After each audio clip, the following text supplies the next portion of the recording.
Mayor Warren, thank you so much for coming to the Early Learning Nation studio. Oh, thank you for having me, Chris. It's terrific to have you here. So you took office on January 1st, 2014. Yes. You don't need me to remind you of that. And in March of that year, among the first things that you did was to convene your Early Learning Council.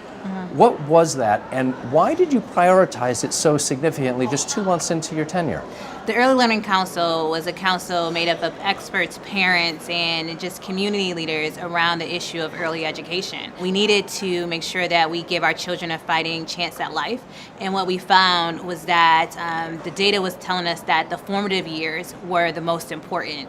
And we were spending a lot of money and a lot of time and energy on the older years, and it's really too late. We needed to get to parents early. We need to talk to them about them being their children's first teacher. We needed to engage with them, but we also needed the community to understand that they had a role to play in making sure that our children were getting the best chance at life by giving them the support that they need early on in life, from 0 to 3rd grade. So a lot of folks who care about early childhood development, early childhood learning, are listening to you and they're thinking, this is awesome. We've got the mayor of a big town, she gets it, she's into it. How did you get into the early learning? Was it something that you were personally interested in previously? How did you get into it?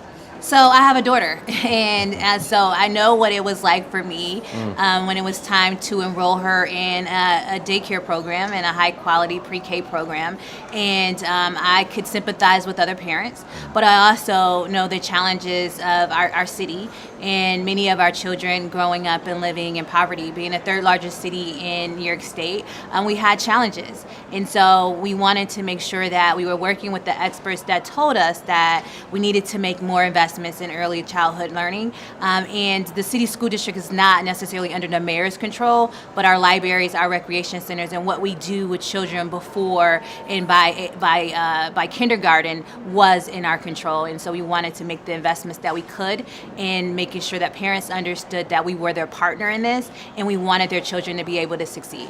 So take me back again, please, to March of 2014. What did you hear at those public hearings, I guess both from parents but also from experts, and then I'll ask you about some of the outcomes from that council. So what we heard was that parents didn't know what resources were available to them. Parents wanted to have support in the community, but they just didn't really know where to find them. What we also heard from experts was the fact that we needed to be screening children early. We needed that if we made the investments in speech pathology, in hearing and sight and all of those things, we would be able to possibly reverse the learning lag by the time the child got to kindergarten. And so we started screening 2 and 3-year-olds. We've screened over 1,200 kids last year, and we are continuing to do that because we know that if we can get them hearing aids or get them eyeglasses in front of a speech pathologist and also develop their motor skills and all of that, that it makes it easier for them to transition and be ready for kindergarten, and by 3rd grade be ready to basically compete with the world.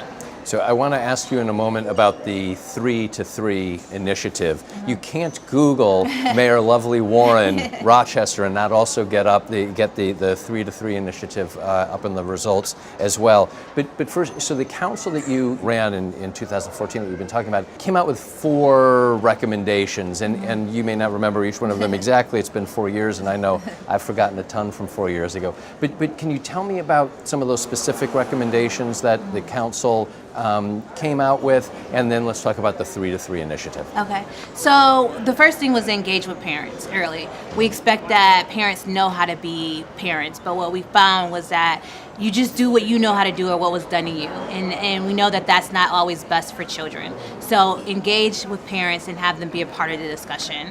Provide high quality pre-K, meaning that we needed kids enrolled in pre-K programs that were of high quality, not sitting in front of grandma's TV. And so we went out and we searched for dollars to actually enroll preschool kids from pre-K 3 and pre-K 4, and we were able to increase their enrollment by 1,200% because the state was able to give us dollars to do that, and we're continuing to advocate for that.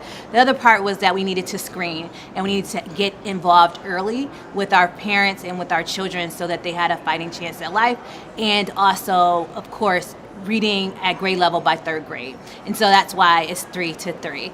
So it's high quality pre-K program, reading by grade level by third grade, and all the supports in between to make sure that children have a fighting chance at life. That is the 3 to 3 initiative. And just to close out, I don't mean to be ungrateful. 3 to 3 initiative, everything you have done is great. What's next? Well, we're focusing on not early childhood. We're really doing our data. Tracking the data and making sure that that's working well, but then we need to move on up because we have children that's in the system now that we need to support as well. We want to focus on high school graduation rates and career technical education. We have a significant number of job opportunities, but we have people that are in our community that can't fill them, and so we need to give them the technical skills that they need in order to fill those jobs, and so we'll be focusing on career technical education next. Have you started to get the data from 3 to 3, or that hasn't come out fully yet? Our numbers have started to improve in third grade reading, as well as I said, pre-K enrollment is up. Yeah. More students are starting kindergarten, ready for kindergarten, but we are still tracking the data, and we will continue to improve when necessary and take a step back and regroup when necessary, because I think that it's important that sometimes you think you're going down this road and everything is going well, and then you need to take a detour, and we're okay with that. But the focus is making sure that we give every child in our community a fighting chance at life. And so we're going to do that one child at a time, one family at a time, one neighborhood at a time. Isn't that what it's about, giving them a fighting chance at life? Absolutely. Yeah, that's terrific. Thank you. Thank you Thank for you coming so by much, our Chris. I early appreciate learning it. here at the studio. Absolutely. Thank you.